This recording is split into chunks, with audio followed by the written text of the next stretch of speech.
reflexión. ¿Por qué sin miel ni levadura la ofrenda? Y como ya vimos antes, una de las razones era que la miel atrae insectos, las moscas. Y las moscas pues se están parando donde no conviene y van a contaminar la ofrenda. Y la levadura lo que hace es inflar la masa y le da otra apariencia. Y le da otra apariencia.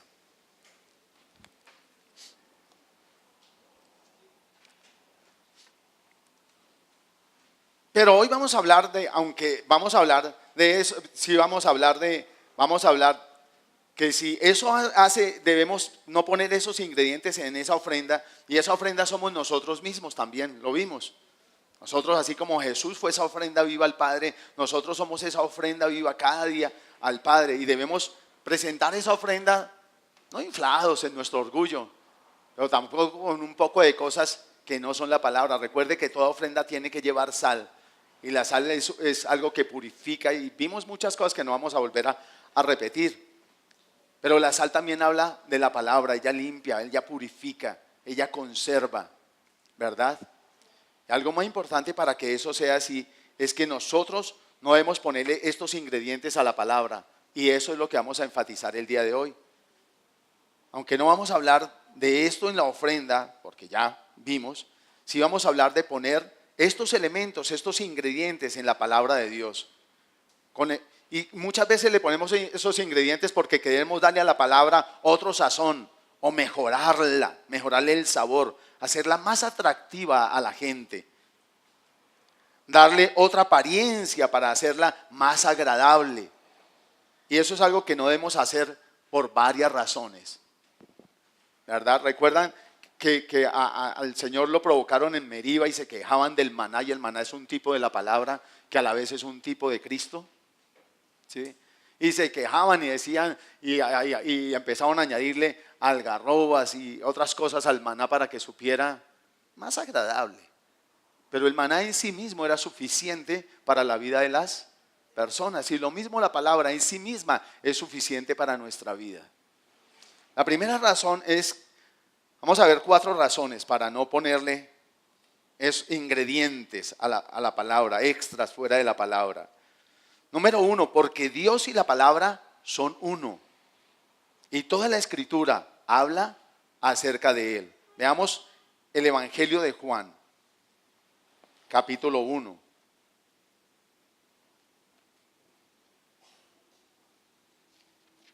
El Evangelio de Juan, capítulo 1, versículo 1 hasta el versículo 4. Dice, ¿ya lo tenemos? Amén, dice.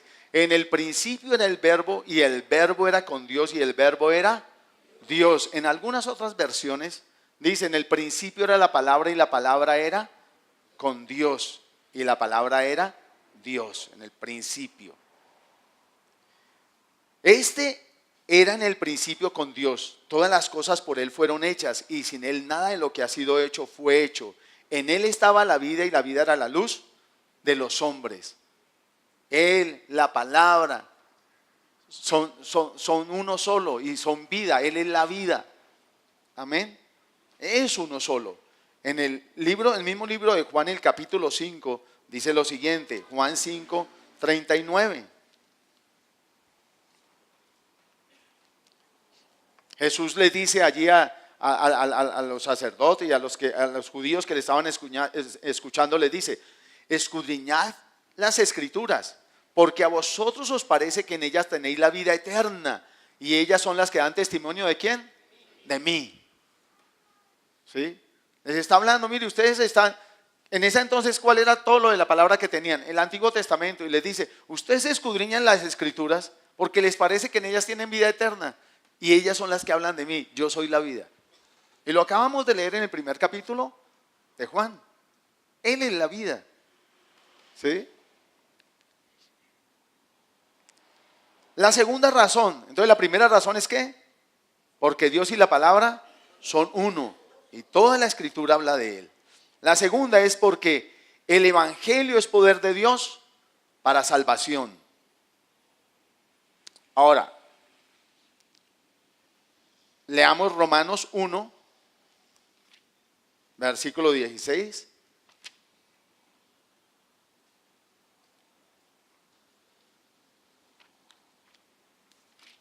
Romanos capítulo 1, versículo 16 y 17. Dice, porque no me avergüenzo del evangelio, porque es poder de Dios para salvación a todo aquel que cree, al judío primeramente y también al griego.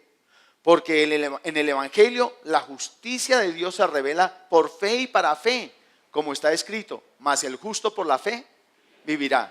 Ahora, Pablo allí hace referencia a lo que ya está escrito, el justo por la fe vivirá. Ahora, alguien podría decirme, y podría decirlo con razón, pastor, los evangelios, el evangelio empieza en el libro de Mateo.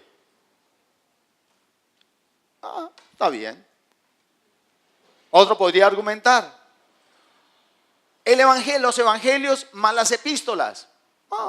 Está bien. Otro podría decir, el evangelio, las epístolas, pero no Apocalipsis, porque es que Apocalipsis es muy complicado y uno no lo entiende y además eso produce como miedo. ¿Han escuchado alguna de esos comentarios de Apocalipsis? Yo los he escuchado y eso produce miedo y eso, ¿sí? Otro podía decir, listo, todo el Nuevo Testamento, pero no el Antiguo. Pero yo les quiero decir algo, que el evangelio es toda la palabra de Dios, de pasta a pasta. De Génesis a Apocalipsis es todo el evangelio. Juan, capítulo 5. Juan 5, 36 a 40.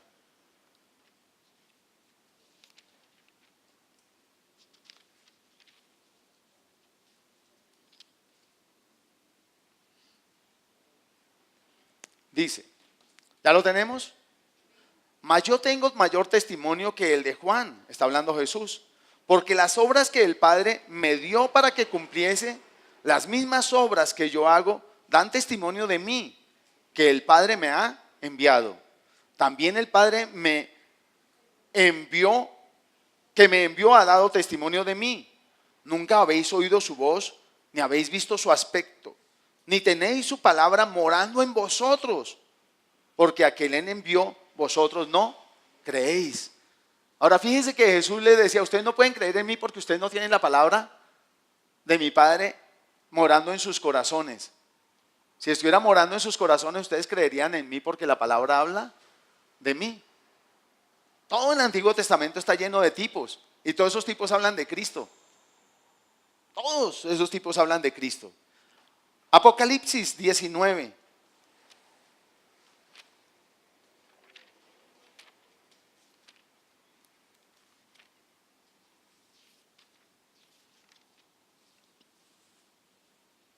Versículo 9 y 10. Está hablando aquí de las cenas, la cena de las bodas del Cordero. ¿Ya lo tenemos? Y el ángel me dijo, escribe, bienaventurados los que son llamados a la cena de las bodas del Cordero. Y me dijo, estas palabras son verdaderas de Dios. Estas son palabras verdaderas de Dios. Yo me postré a sus pies para adorarle. Y él me dijo, mira, no lo hagas. Yo soy consiervo tuyo y de tus hermanos que retienen el testimonio de Jesús. Adora a Dios, porque ¿qué? Porque el testimonio de Jesús es el espíritu de la profecía. El testimonio de Jesús es el espíritu, es la esencia de la profecía. Todo lo que es Cristo es la esencia de la profecía. Usted dirá, pastor, entonces la profecía del Apocalipsis. No, de toda la profecía, desde Génesis hasta Apocalipsis. Miremos segunda de Pedro, ¿qué nos dice? Segunda de Pedro.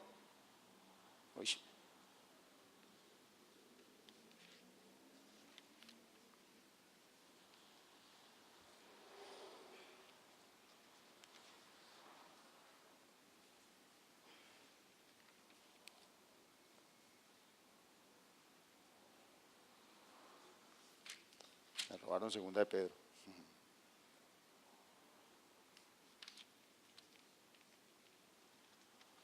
Ay, se me la robaron.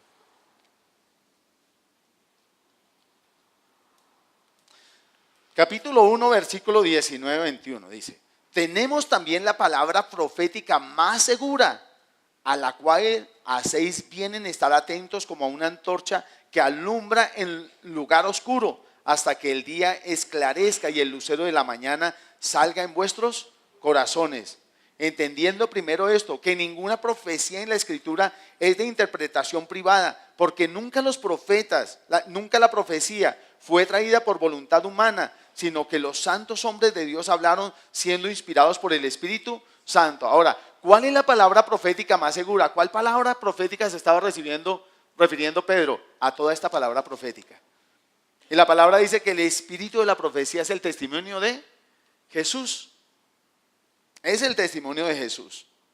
Ahora, hablar del Evangelio es hablar de quién, de Dios y de su Cristo.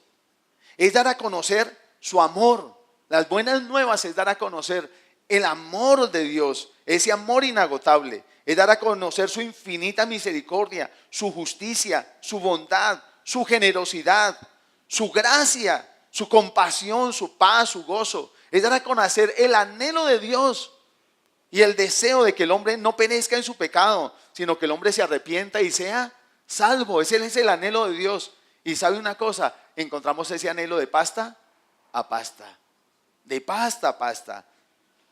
La expresión máxima de todo esto que les acabo de decir, de su amor, mi misericordia, de su deseo y de su gracia para con la humanidad, es la persona de Jesucristo, es la expresión máxima.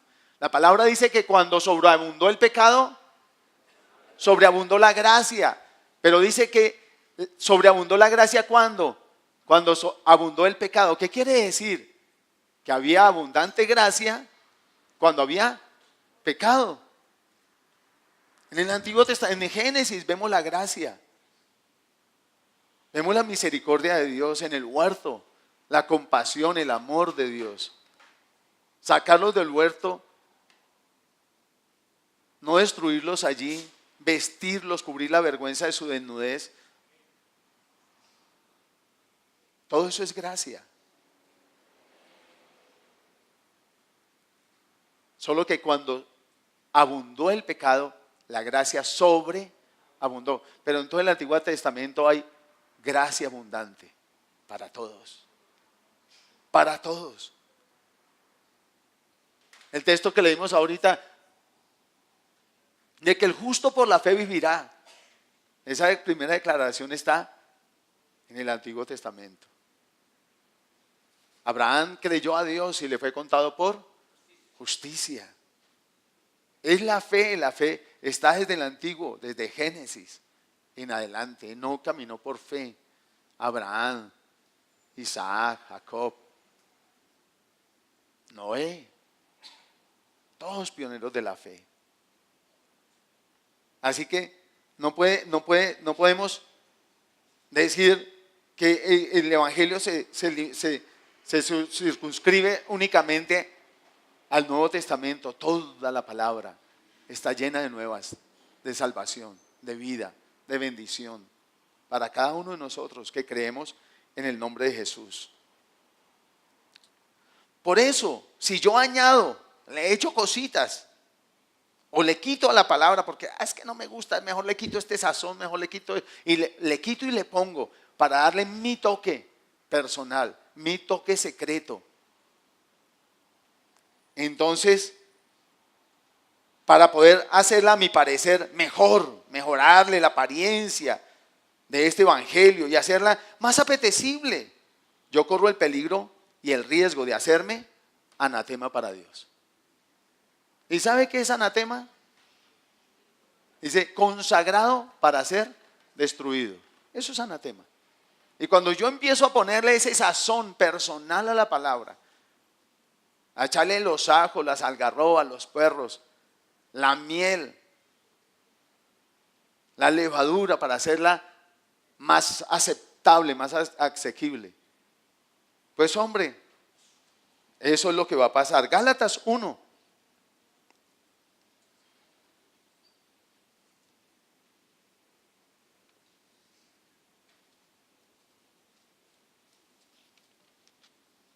Versículo 8 al 9.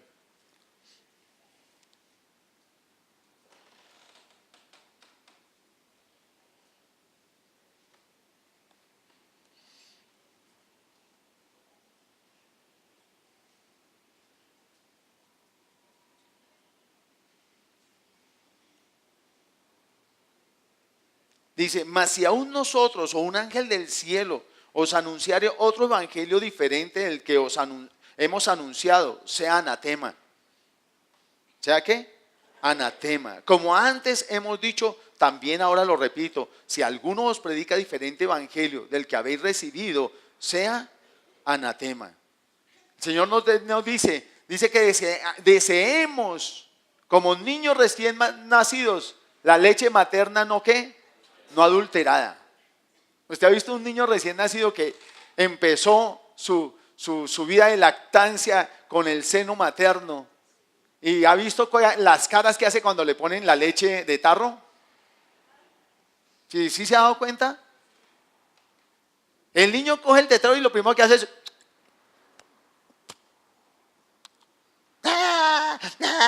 ¿Qué está reclamando él? La leche verdadera. Y a usted le venden la publicidad, no es que esta sí es exactica. Y usted hasta la prueba de poder dice, pero sabe rica, este chino berriondo ¿qué?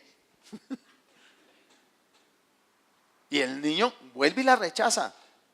Después ya por física hambre, porque sabe que lo van a matar de hambre, termina comiéndose la leche adulterada. ¿Por qué es adulterada? Porque le faltan o le sobran ingredientes de los ingredientes naturales que trae la leche de la mamá. Él sabe, él ya sabe. Y él la prueba. Y Dios nos dice que debemos desear en la palabra como el bebé, el recién nacido, ignorante de todos otros sabores. Puede saber que la leche le echaron o le quitaron cosas, ingredientes. Porque ya no sabe igual. Porque ya no nutre igual y no va a producir los mismos efectos en mi vida. Amén.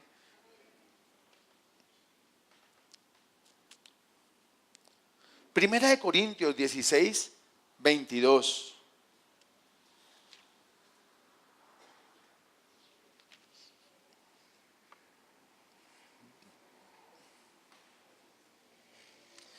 El que no amare al Señor Jesucristo sea anatema. El Señor viene. Maranata. El Señor viene.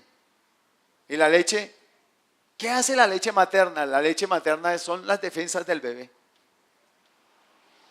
Y un bebé bien alimentado con leche materna puede vivir el año tranquilo sin comer nada más. Va a estar mejor de defensas que cualquier otro bebé. Usted dirá, pero pastor, aquí habla de amar al Señor Jesucristo y no de la palabra. Pero es que si yo no amo la palabra, no lo puedo amar a Él. Porque es imposible que yo le diga, mi amor, te amo de aquí para arriba, de aquí para abajo, nada. Amo tu lado izquierdo, tu lado derecho lo aborrezco. O sea, mi mujer es una, no puedo armar una parte de ella y la otra aborrecerla. Y Dios y la palabra son uno. Y no puedo decir que amo a Cristo, mas no amo su palabra. ¿Es verdad o no es verdad? O lo amo o no lo amo. Tengo que amarlo tal. ¿Cuál es? Apocalipsis 22.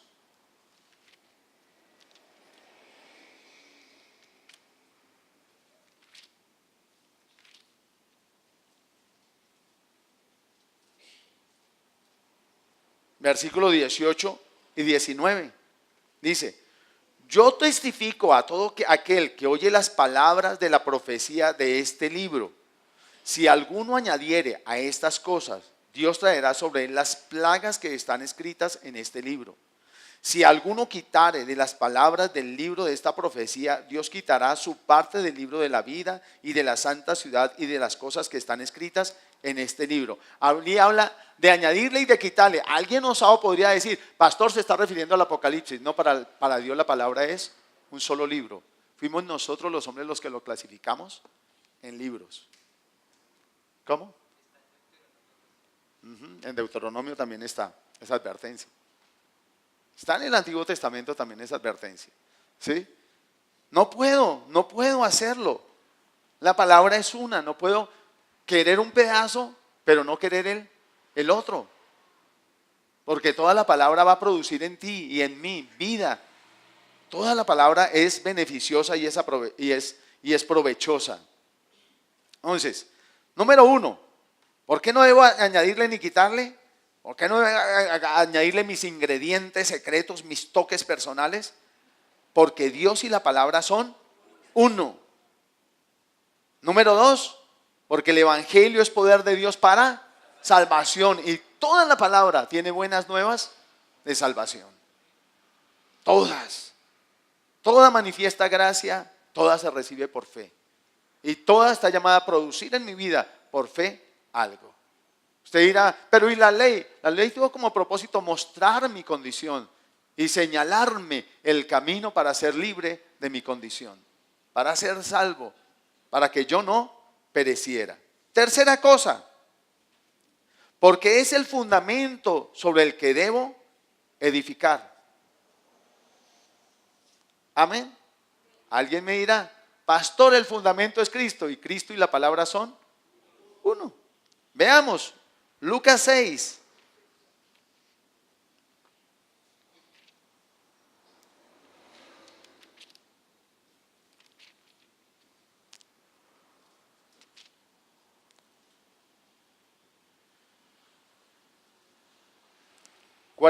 Versículo 46 a 49.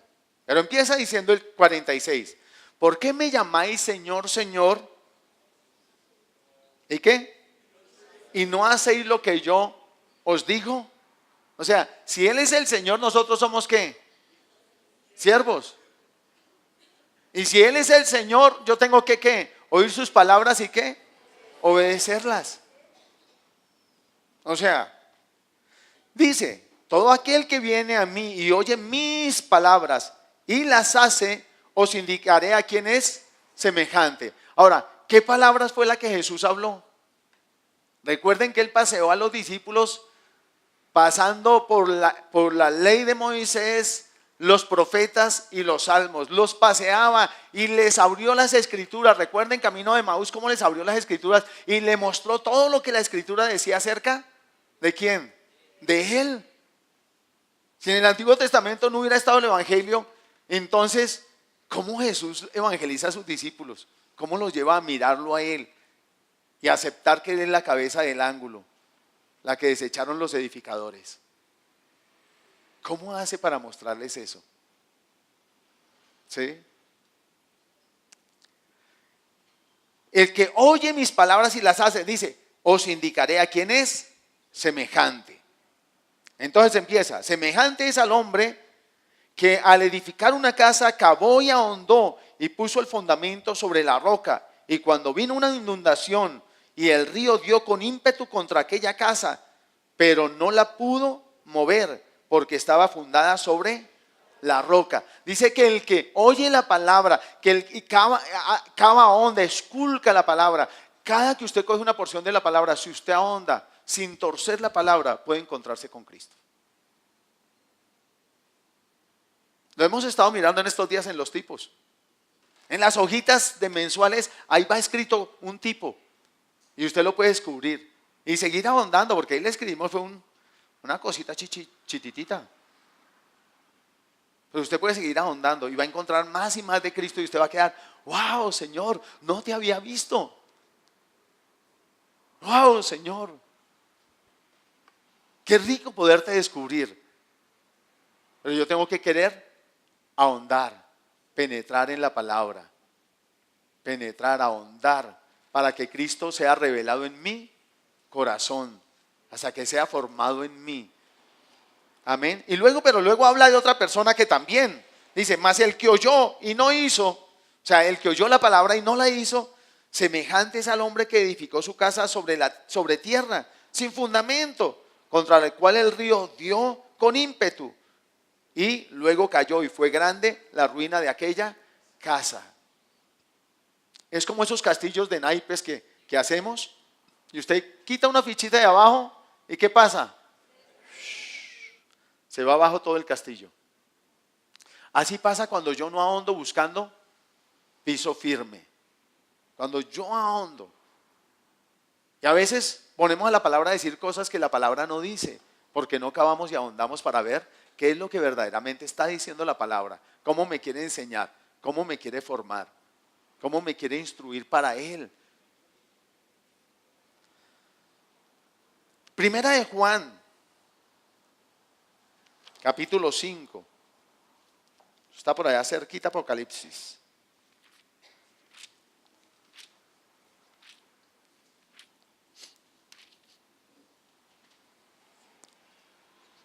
Versículo 1 al 3. Dice, todo aquel que cree que Jesús es el Cristo es nacido de Dios.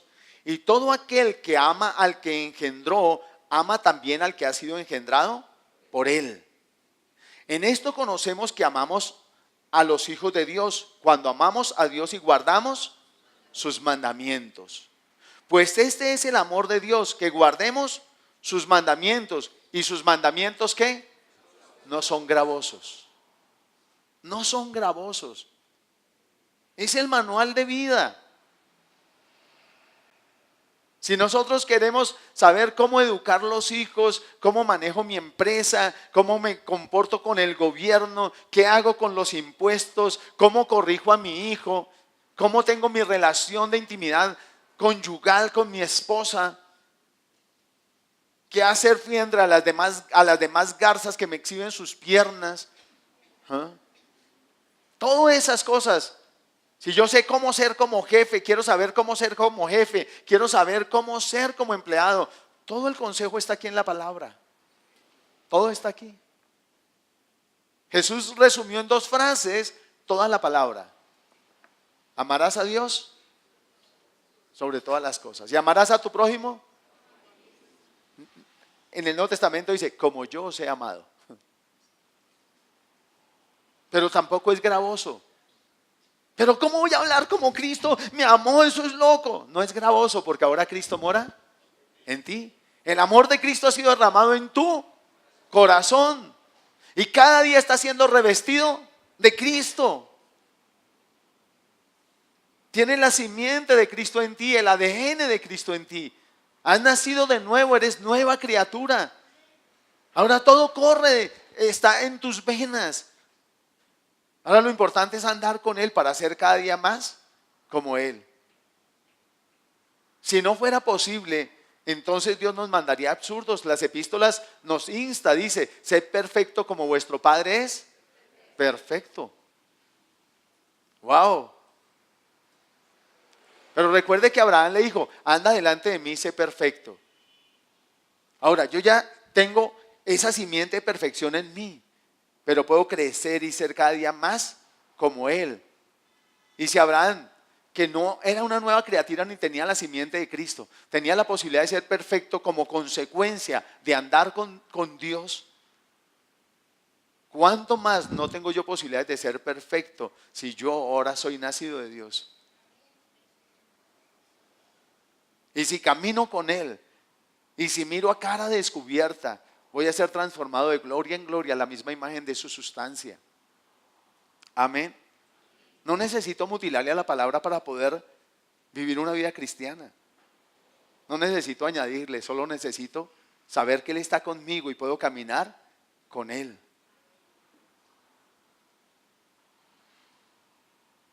Amén. Y que puedo contar con Él y sentarme a sus pies y aprender de Él, que es manso y humilde de corazón. Lo importante es que yo tenga un corazón dispuesto. Dispuesto. Y si usted no lo tiene dispuesto, clámele. Recuerda la predicación del 31 de diciembre, Señor, haznos volver a ti. Haznos un clamor del corazón. Haznos volver a ti. Haznos volver a ti. Y allí nos decía que sus mandamientos y su palabra es la clave de la vida, la clave. Y la obediencia es la clave. Pero ¿cómo obedezco algo que no sé, que no conozco? Es difícil obedecer algo que no sé, que no conozco. Por eso debo escuchar atentamente e inclinar mi oído a sus razones.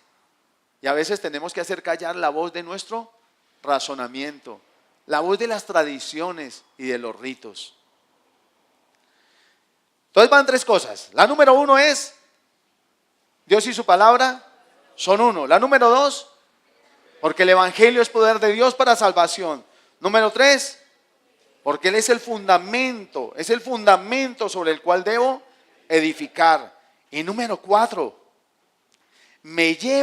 porque me lleva a elaborar los hilos con que la novia teje su vestido. ¿Se había oído ese punto? ¿No? Somos la novia. ¿Alguna que se ha casado? Levanten la mano las que se han casado. ¿Y ustedes le jalaron a tejer su vestido? ¿No? ¿A pegar lentejuelas? La mayoría de las novias lo hacen. Ellas quieren pegar el encaje, hacer, y ellas quieren, la modista dice, yo lo corto, ay, pero yo pego las lentejuelas, yo pego las perlitas, yo pego los encajes, yo pego. Y ellas dedican tiempo a hacer. ¿Sabe que la novia del Cordero también teje su vestido? ¿Sabía eso? ¿Y que tú y yo somos la novia? Miremos. Empecemos por Mateo. Ustedes van a decir, pastor, esto no habla de eso, pero tranquilo. En el último versículo lo vamos a mirar. Mateo 5, 14, 16. Todos los días usted está formando un hilo para su vestido. El vestido de la iglesia. Mateo 5, 14, 16.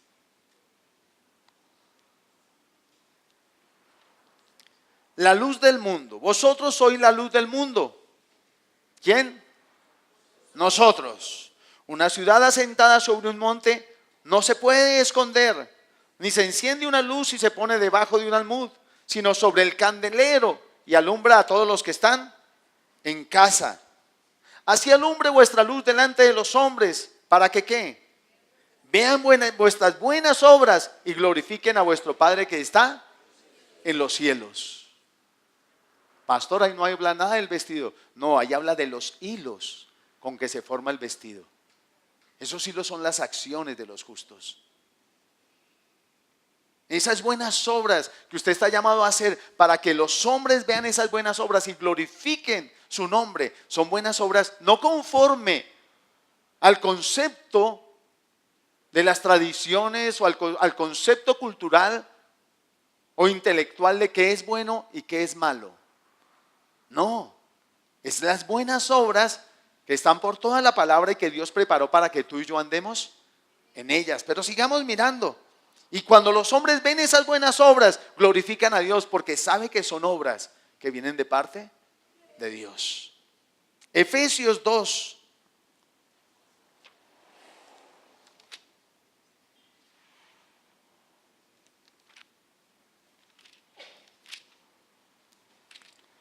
Efesios 2.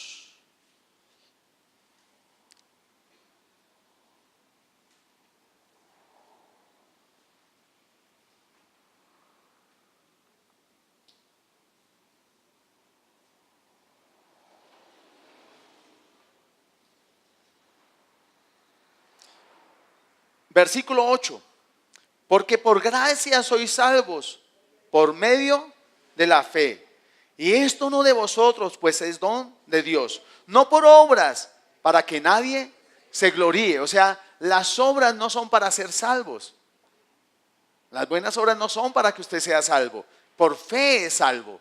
Pero una vez salvo, las buenas obras sí tienen un efecto. Porque somos hechura suya, creados en Cristo Jesús para buenas obras, las cuales Dios preparó de antemano para que anduviésemos en ellas. Pero no podemos andar en esas buenas obras si primero no tenemos la naturaleza de Cristo en nosotros. Porque entonces reinaría en nosotros la envidia, la codicia, los celos, la avaricia, la indiferencia, etcétera. Y eso nos impediría. La falta de misericordia reinaría en nosotros. La falta de compasión, etcétera. El desamor, el odio, el rencor, todo eso reinaría en nosotros. Los deseos de venganza reinaría en nosotros. Y eso nos impediría andar en buenas obras. Ahora, las buenas obras las podemos hacer como consecuencia de que ahora somos nuevas criaturas. Somos nuevas criaturas. Segunda de Timoteo, capítulo 3.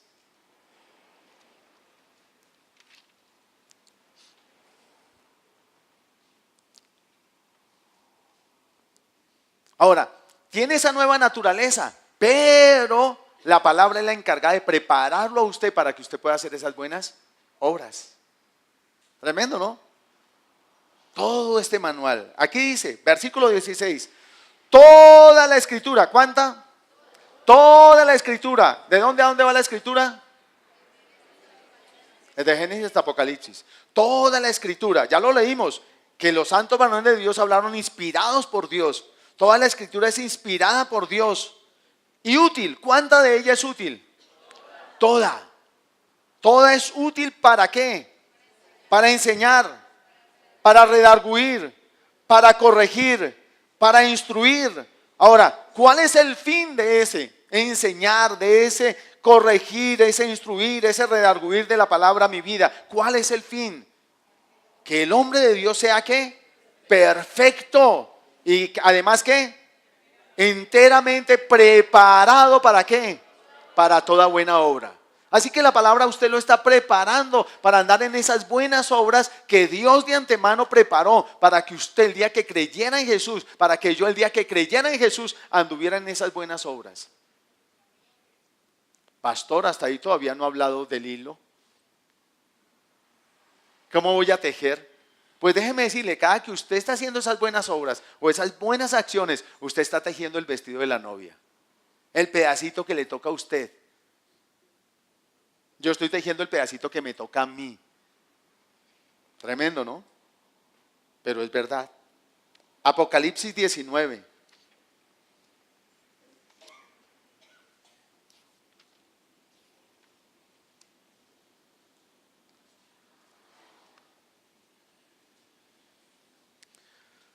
Versículo 7 al 8. ¿Ya lo tenemos?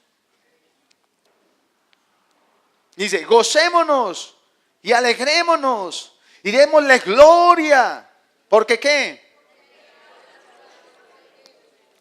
Porque han llegado las bodas del Cordero y su esposa se ha preparado. Si hoy fueran las bodas del Cordero, ¿estaríamos preparados?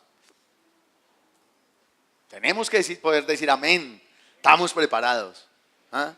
Y luego dice, y a ella, ¿a quién? A la novia. ¿Y cuál es la novia? La iglesia, nosotros. A ella se le ha concedido que se vista ¿de qué? De lino fino, limpio y resplandeciente. Y luego ¿qué dice?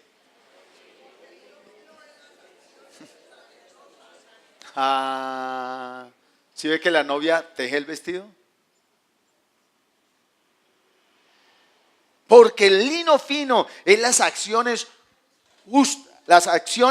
justas de los santos. ¿Y cuáles son esas acciones justas? Las que son conforme al corazón de Dios, conforme a la palabra, conforme a lo que Él ha mandado. No es la acción justa según mi parecer, según mi opinión, según mi creer.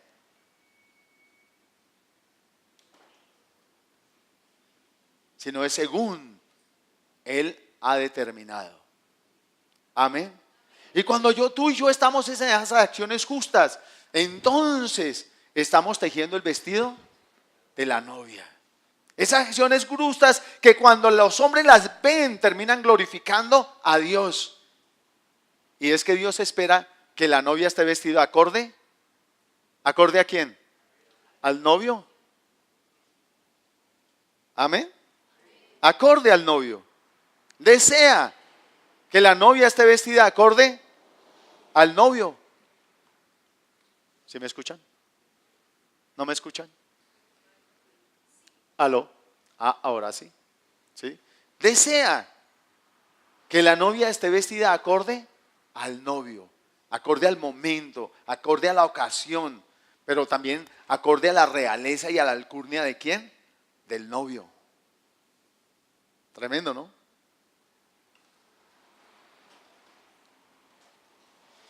Pablo le decía a Timoteo, le decía, cuida de la sana doctrina. Le decía, cuida de ti y de la sana doctrina, porque haciendo esto te salvarás a ti y salvarás a otros. Pero también la palabra dice que por la maldad, la fe de muchos y el amor de muchos se enfriará. La fe de muchos se enfriará.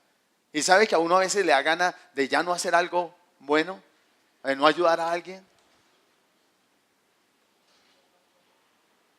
Cuando uno ve la ingratitud o la indiferencia de la gente, uno dice, pero yo ¿para qué hice eso? ¿Para qué ayudo? ¿De qué sirve? Déjeme decirle, es usted el que teje el vestido, no son los demás.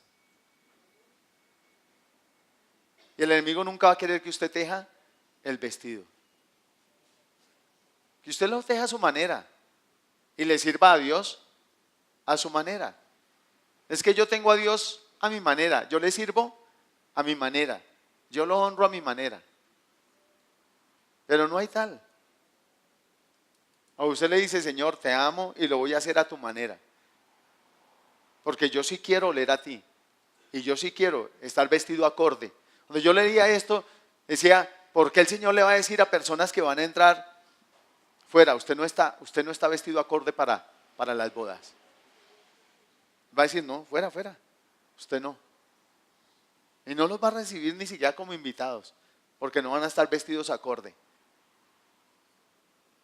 Y algo que trae claridad es, oiga, las acciones justas, ¿de quién? ¿De quién? De los santos, no de apellido, sino de naturaleza. Y déjeme decirle, usted es santo. Si ha creído en Cristo Jesús, usted es santo. Y llamado a ser santo como Él, es santo. No porque lo consagré, yo puedo consagrar esto y queda santificado, pero eso no lo hace de naturaleza santa. ¿Sí me hago entender? Consagro esta agüita y está santa y es bendita. Y no les voy a dar. ¿Ah? Pero esta agua no es de naturaleza santa. Pero por la obra de Cristo Jesús en la cruz, ahora nosotros que hemos creído en Él, fuimos apartados. Si a ese término se refiere la santidad, santificado, apartado. Pero también es ¿de qué? De naturaleza, porque ahora yo soy nacido de Él. El que es nacido de la carne, carne es. Y el que es nacido del Espíritu, Espíritu es. Entonces, si yo soy nacido de Él, tengo que tener de su naturaleza en mí. Ojo, no estoy diciendo que seamos Dios, ¿ok? Que después no vayamos a una mala interpretación. Pero estamos llamados a andar como Él anduvo. A ser transformados de gloria en gloria a la misma imagen de su sustancia. A darlo a conocer con nuestras propias vidas. Que cuando yo predique este evangelio y la gente me escuche predicar el evangelio, cuando lean la carta abierta que soy yo, encuentre que hay similitud. Dios una vez, más chico de lo que soy, me puso a hacer un estudio de la palabra y me puso a subrayar qué decían esos hombres acerca de Él. ¿Qué decía Abraham, Isaac, Jacob? ¿Qué decía Moisés? ¿Qué decía cada rey de Israel? ¿Qué decía David? ¿Qué decía cada uno? ¿Qué decían acerca de Él? Y empecé a subrayar con un color. Y después me puso a subrayar con otro color. ¿Qué decía Él acerca de Él mismo? Y empecé a subrayar qué decía Él acerca de Él mismo. Y cuando empecé a hacer paralelo, empecé a descubrir, oiga Señor, no hay diferencia. Se ha leído en el Antiguo Testamento que a veces los profetas empiezan a hablar en tercera persona y terminan hablando en primera persona como si fueran ellos Dios. Y podían decir, me duele hasta las entrañas, como si fuera Dios hablando en ese momento, como si ellos estuvieran viviendo eso que vivía Dios o estaba experimentando el Señor. Porque llegaban a un grado de intimidad con Él, que lo podían conocer, pero a su vez dar a conocer. Y muchos de esos hombres llegaron a ser tipos de Cristo, que si usted estudia sus vidas, puede encontrar y descubrir muchas cosas acerca de Jesús. Usted dice, wow, Señor. Y si esos hombres que no tenían la naturaleza de Cristo lo hicieron, y su vida era acorde a lo que hablaban de Dios, ¿cuánto más nosotros que somos nacidos de Él? No estamos llamados a manifestarlo, a hacer el evangelio andante, que puedan ver a Cristo en nosotros, que por esas buenas obras nuestras acciones lo revelen, lo den a conocer y digan: wow, Él es de Cristo. Y es real. Pedro, aún negándolo, le decían: es que usted es de Él, es que su hablar lo delata. ¿Cómo sería? Habían escuchado hablar a Jesús, ahora estaban escuchando a Pedro negarlo. Le decían: no, pero es que aunque usted lo esté negando, mano, es que ahí está la firma, usted es de Él, usted es una obra de arte que manifiesta al autor de esa obra, que es Cristo. ¿Somos tú y yo el cuadro que Jesús pintó? ¿Somos tú y yo la escultura que Él talló, que está tallando? ¿Se puede ver sus cinceladas en cada uno de nosotros? Su amor forjado en nuestros corazones, su carácter. Somos como el barro en las manos del alfarero. ¿Puede Él esculpir todo ese carácter en ese barro que somos tú y yo?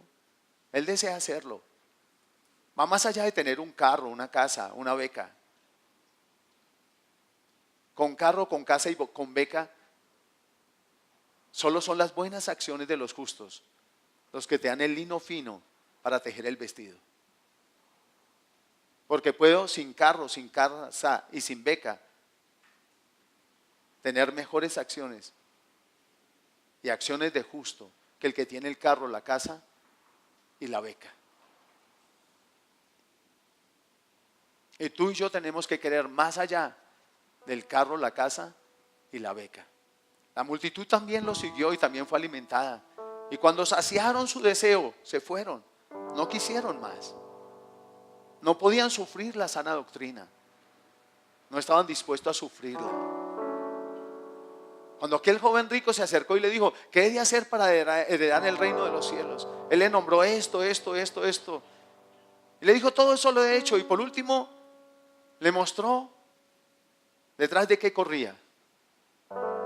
Y le dijo: si me quieres, si quieres estar conmigo, si quieres ir al reino de los cielos, vende todo lo que tienes y dalo a los pobres. Y ese pedacito no lo pudo sufrir, porque dice la palabra que tenía muchas riquezas.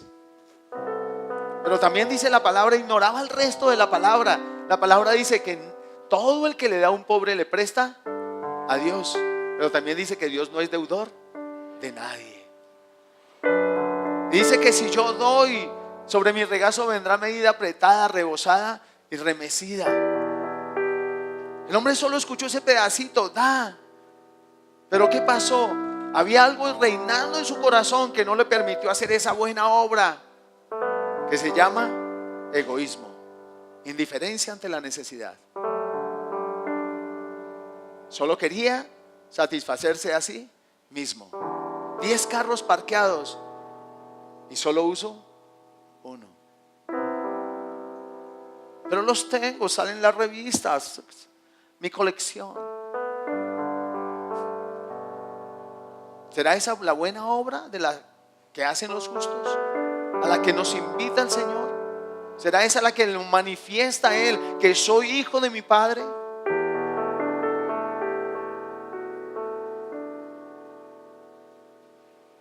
Porque Dios desea que tú tengas harto hilo para tejer el vestido.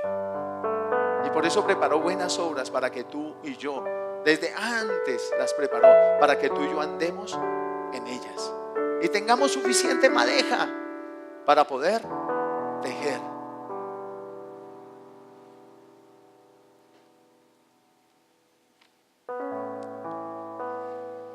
Habla con Dios por un momento. A veces decimos: no tengo cómo hacer esa buena obra.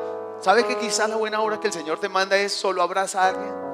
Interésate por alguien, llámalo, discipúlalo, fórmalo, enséñale estas cosas que yo te he enseñado a ti. Enséñalas para que ellos también puedan hacer parte de esa iglesia y también tejer con lino fino y estar un día en las bodas del Cordero. Yo pienso que esa es la mayor obra que un justo puede hacer, que un santo puede hacer. Hacer discípulos. ¿Y sabe por qué es la mayor? Porque su obra, su vida tiene que mostrar que cree en Cristo. Porque el discípulo es alguien que va a caminar a tu lado, que va a compartir muchas cosas de tu vida y te puede ver tus falencias y te puede ver negar con tu vida lo que le estás enseñando con tu boca.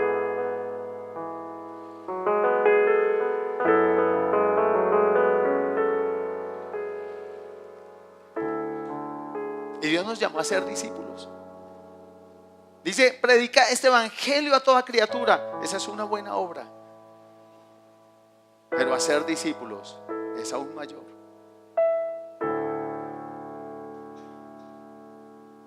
Y Dios nos está llamando. Son buenas obras que Él preparó de antemano.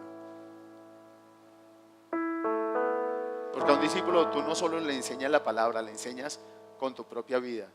Y cuando tú discipulas y empiezas a enseñar algo y tú sabes que no estás caminando en eso que estás enseñando, vas a sentir ahí el Espíritu Santo jalándote la oreja y diciéndote: hey, ¿te das cuenta de lo que estás enseñando? Ay, sí, Señor, espera que terminemos la lección y vamos y arreglamos cuenta. Y el Señor le dice: ok, termina la lección y después hablamos. Y cuando termina la lección se tiene que ir para el cuarto y decirle: Señor, perdóname, no lo he estado haciendo. Perdón, Señor. Eso no es lo que tú quieres, Señor. Y yo sí quiero lo que tú quieres. Él está en este lugar y estamos llamados a estar a sus pies para aprender de Él. Cuando tú discipulas, simplemente lleva a tu discípulo a Cristo. Enséñale que aunque tú no puedes vivir con él 24 horas, Jesús vive con él 24 horas. Aunque tu discípulo no se pueda ir a vivir a tu casa, tú sí puedes ir a la íntima recámara de Él y aprender de Él, que es manso y humilde de corazón. Con humildad. Discipular te obliga a crecer, te forza a crecer, te ayuda a crecer. No importa cuántas veces repite una lección, cada día Dios descubrirá para ti algo nuevo. Y así le puedo seguir enumerando muchas buenas obras que puedes hacer. Cierra tus ojos y dile: Señor, aquí estoy. Gracias por las buenas obras. Perdóname cuando me he negado a hacerlas. Perdóname cuando me he negado a andar en ellas. Porque muchas veces he dicho manso pero no menso. O porque muchas veces he puesto cosas para interponerme en hacer tu palabra. He permitido que sentimientos se enseñoreen de mí, emociones, y me lleven a decir: eso no, Señor. Todo está bien, pero esa parte no. Esa no la quiero, Señor.